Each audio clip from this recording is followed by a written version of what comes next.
The call came while I was in Tokyo, closing a deal for my investment firm's latest acquisition. Isabella, I hope you don't mind, but I cleaned out your old room while you were traveling, Mom said, her voice carrying that tone of maternal satisfaction that usually preceded news I wouldn't like. I was in my hotel suite overlooking the city, reviewing contracts for the purchase of a small but promising tech startup. At 31, I'd built Meridian Capital into one of the most successful investment firms on the West Coast, with assets under management approaching $2 billion. What kind of cleaning, Mom? Well, you know those paintings you had hanging on the walls? The abstract ones that never made any sense to anyone. My blood went cold. What about them? I threw them away, sweetheart. They were just taking up space, and frankly they were quite ugly. I don't know where you got them, but they looked like something a child could have painted. I set down my contract and walked to the window, trying to process what she just told me. Mom, which paintings exactly did you throw away? All of them. There were 3 of those horrible abstract things. Lots of splatters and random colors. I boxed them up and put them out with the trash Tuesday morning. Tuesday morning. Today is Friday. Yes, and I wanted to call you right away, but I thought you might be upset. But honey, now your old room looks so much better. I put up some nice landscape prints I found at HomeGoods. Much more pleasant to look at. I closed my eyes and tried to stay calm. Mom, can you describe the paintings you threw away? Oh, I don't know how to describe them. Just messy-looking things. One had a lot of blue and white splatters, another was mostly yellow and red swirls, and the third looked like someone had thrown paint at a canvas randomly. She had just described 3 original Jackson Pollock paintings that I'd acquired through private sales over the past 2 years. Each piece was worth approximately $89 million, making my collection valued at $267 million total. They had been hanging in my childhood bedroom not because I was storing them there, but because I'd wanted to enjoy them in the space where I'd first fallen in love with art as a child. Mom, those weren't decorations. They were investments. Investments? Sweetheart, I know you're smart about money, but those things were not investments. They were eyesores.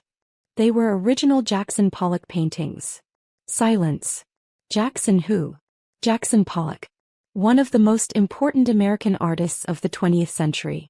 His paintings regularly sell for tens of millions of dollars at auction. Isabella, that's impossible. Those paintings were just random splashes of paint. Mom, I need you to think very carefully. Are you absolutely certain you put them in the trash? Yes, I'm certain. The garbage truck came that afternoon. They're long gone. I sat down heavily in my hotel chair. Do you remember which trash company services your neighborhood? What does that matter? Because I need to find out if there's any possibility of recovering them from the landfill. Isabella, you're scaring me. Are you saying those ugly paintings were actually valuable? Each painting was worth approximately $89 million. You threw away $267 million in artwork. The line went silent except for the sound of my mother's sharp intake of breath. That's not possible, she whispered. It's not only possible, it's documented. The paintings were professionally appraised and insured through Lloyd's of London. Insured? For how much? $267 million total. Oh my God. Isabella, what have I done? You threw away some of the most valuable artwork in private hands because you thought it was ugly. I could hear her starting to hyperventilate. What are we going to do? Can we get them back? Can we call the dump? I'm going to call my insurance company and initiate a claim for total loss due to accidental destruction. Then I'm going to call the waste management company to see if there's any remote possibility of recovery, though after 3 days in a landfill, the paintings are almost certainly destroyed. Insurance claim? Isabella, won't that cause problems? It will cause an investigation. Insurance companies don't pay out $267 million without thoroughly examining every aspect of the loss. What kind of investigation? I thought about how to explain this gently. They're going to want to verify that the paintings were actually destroyed and not stolen or sold illegally. They'll interview you extensively about exactly what happened and when. But I just threw them away. I didn't know. I know that, and you'll need to explain that to them. But Mom, $267 million is enough money that they're going to scrutinize every detail. After hanging up, I immediately called my insurance broker in London. Miss Cavendish, I need to report a total loss of the Pollock collection. The entire collection? What happened? They were accidentally thrown away by a family member who didn't recognize their value. The silence on the other end lasted nearly 10 seconds. Miss Cavendish, did you say thrown away? Put out with household trash and collected by waste management. The paintings are presumed destroyed in a landfill. I've never processed a claim quite like this before. We'll need to send an adjuster immediately to document the scene and interview all parties involved. I'm currently in Tokyo but flying back tonight. The family member responsible is available for immediate interview. We'll have someone there tomorrow morning. And Miss Cavendish, I should mention that a claim of this magnitude will require extensive investigation and documentation. I understand. I have all the authentication documents, purchase records and appraisal reports. Good. You'll need all of that and more. I spent the rest of my time in Tokyo arranging an early flight home and trying to calculate the implications of losing $267 million in artwork. While I could absorb the financial loss, my investment firm was highly profitable, and I had a diversified portfolio worth over $400 million. The cultural loss was irreplaceable. Those Pollock paintings represented a significant piece of American art history, and now they were decomposing in a California landfill. The flight home gave me 12 hours to think about how this had happened. My parents had never understood my interest in modern art, viewing my collection as an expensive and incomprehensible hobby. When I'd started acquiring significant pieces, I'd tried to explain their cultural and financial importance, but those conversations had always been met with polite disinterest. Abstract art is nice for some people, I suppose, Mom had said when I'd shown her photos of my first major acquisition, but I prefer pictures that look like something real. Eventually, I'd stopped trying to share my passion for art with my family. They knew I collected paintings, but they assumed it was a minor hobby rather than a serious investment in cultural artifacts. Saturday morning, I was back at my parents' house in Marin County when the insurance adjuster arrived. James Morrison was a serious man in his 50s who specialized in high-value art claims. Miss Cavendish, I need to see exactly where the paintings were displayed and understand precisely how they were disposed of. I led him to my old bedroom, where Mom's new HomeGoods landscape prints hung in place of the Pollocks. The 3 paintings were hanging here, and here, I said, pointing to the walls. Each was professionally framed and had been hanging in this room for approximately 18 months. James was taking detailed photographs and measurements. And your mother removed them when? Tuesday morning. She put them in cardboard boxes and placed them at the curb for regular household waste collection. Mrs. Rodriguez, he said to my mother, who had been hovering anxiously in the doorway, I need to ask you some specific questions about what happened. My mother sat down on my old bed, looking pale and shaken. I'll tell you anything you need to know. Can you describe your daughter's art collection as you understood it? I thought they were just decorations. Paintings she'd bought because she liked them. I had no idea they were valuable. Had she ever discussed their value with you? Mom looked at me apologetically. Isabella talks about art sometimes, but I don't really understand that world. She mentions buying paintings, but I assumed they were like any other artwork. A few $100, maybe $1,000 at most. Were you aware that she had insurance on the collection? No, I had no idea. James turned to me.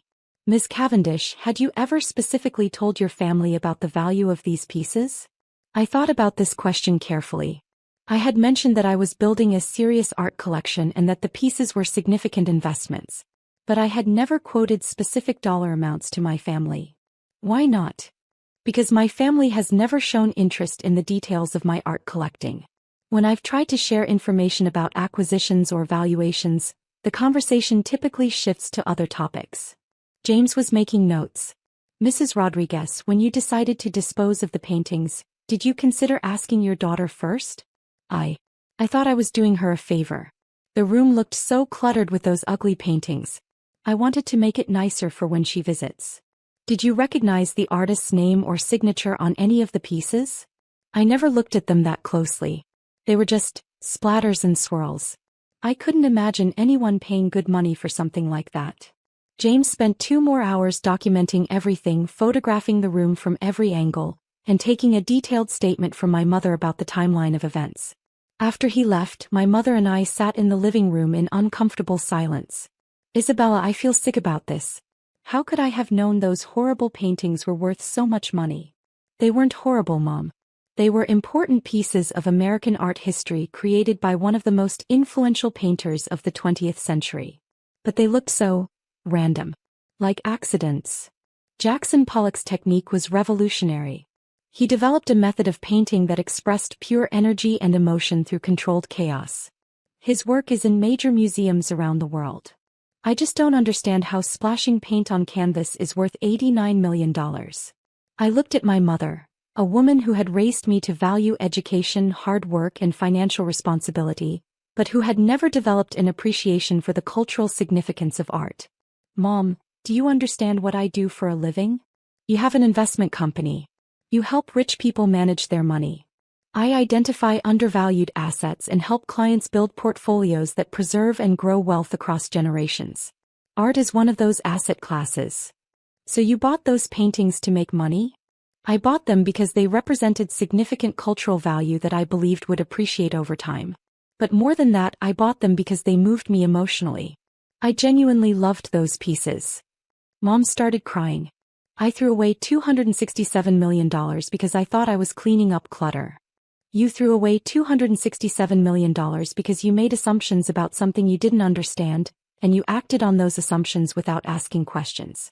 How can you ever forgive me? I thought about her question. The financial loss was devastating but manageable.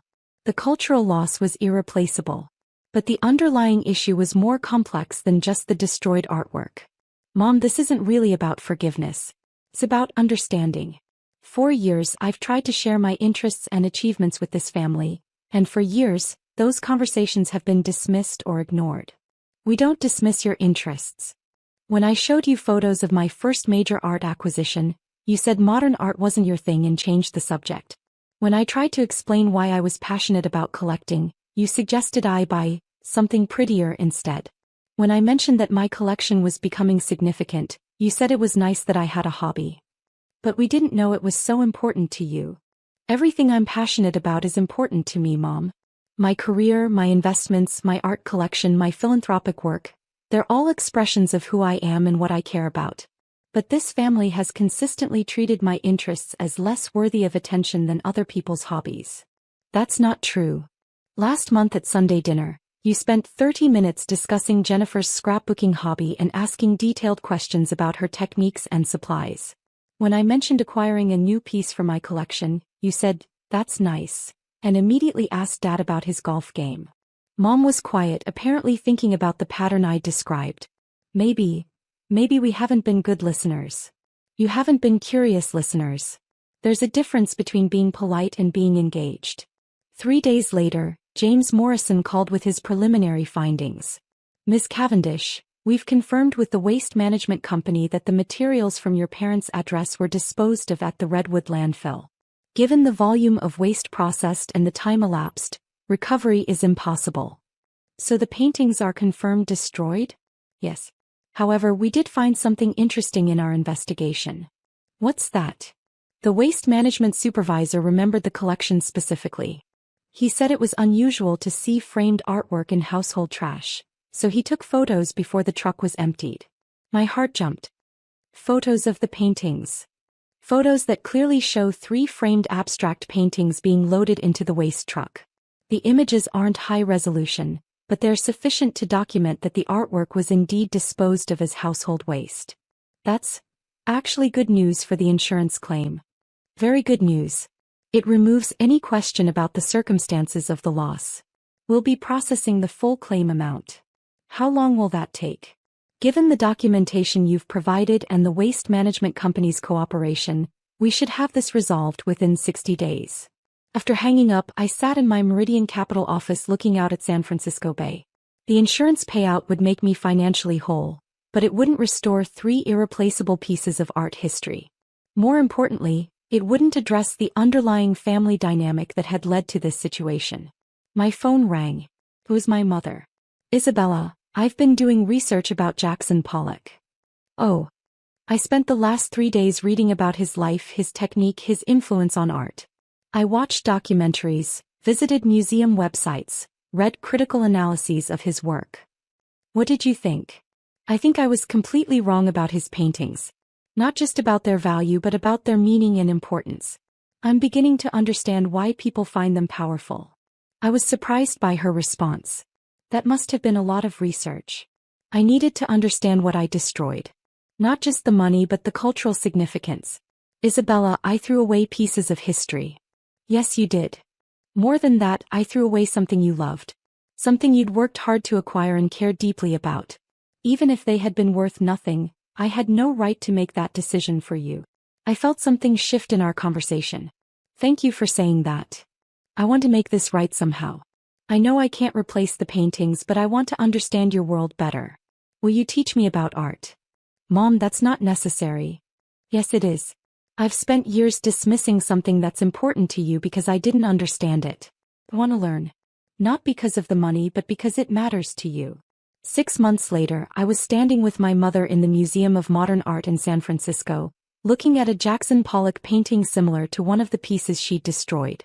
I can see it now, she said quietly. The energy, the movement. It's like frozen motion. That's exactly what Pollock was trying to capture. Isabella, I need to ask you something. When you were growing up, did I always dismiss your interests this way? I thought about her question. Not always. But you tended to show more enthusiasm for activities that matched your own interests and understanding. That was unfair to you. It was limiting for both of us. You missed out on learning about things I was passionate about, and I learned to stop sharing those passions with family. Mom nodded, studying the painting in front of us. I've been thinking about that a lot. About all the conversations we should have had, all the questions I should have asked. It's not too late to start having those conversations. Will you show me your new collection when you start acquiring pieces again? I smiled. The insurance settlement had been finalized, and I was already working with dealers to identify potential acquisitions. I'd like that. But Mom, I need you to be genuinely interested, not just polite. I promise. And Isabella? I'm proud of what you've built, your business, your success, your knowledge about art. I should have been saying that all along. As we walked through the museum together, I felt something I hadn't experienced with my family in years. Genuine connection based on shared learning rather than polite tolerance of our differences. My phone buzzed with a text from my art dealer. Found something special. Early Rothko, privately held, impeccable provenance. Interested. I looked at the message, then at my mother, who was studying a Kandinsky with genuine curiosity and asking thoughtful questions about color theory. I typed back, very interested. Let's discuss tomorrow. For the first time since the Pollock incident, I was excited about adding to my collection. But more importantly, I was excited about having someone in my family who would appreciate not just the investment value, but the cultural significance of what I was building. Sometimes the most valuable things we lose aren't measured in dollars, but in understanding. And sometimes, losing something precious can teach us to value what we still have the chance to build together. 3 months later, I was hanging my first new acquisition, a stunning Rothko color field painting, in my downtown penthouse. My mother was there for the installation, asking questions about the artist's technique and the piece's place in art history. It's beautiful, she said, studying the deep reds and oranges. I can feel the emotion in it. That's exactly what Rothko wanted viewers to experience. Isabella, can I tell you something? Of course. Losing those Pollock paintings was the worst mistake I've ever made. But it taught me something important about listening to you, about respecting what you care about, and about not making assumptions about things I don't understand. I know, Mom. I never want to be that dismissive again. About your art, your work, or anything else that matters to you. As we stood together looking at the new painting, I realized that while the Pollock collection could never be replaced, something equally valuable had emerged from its loss. A family relationship built on genuine understanding rather than polite indifference. And that, I thought, was worth more than any amount of insurance money.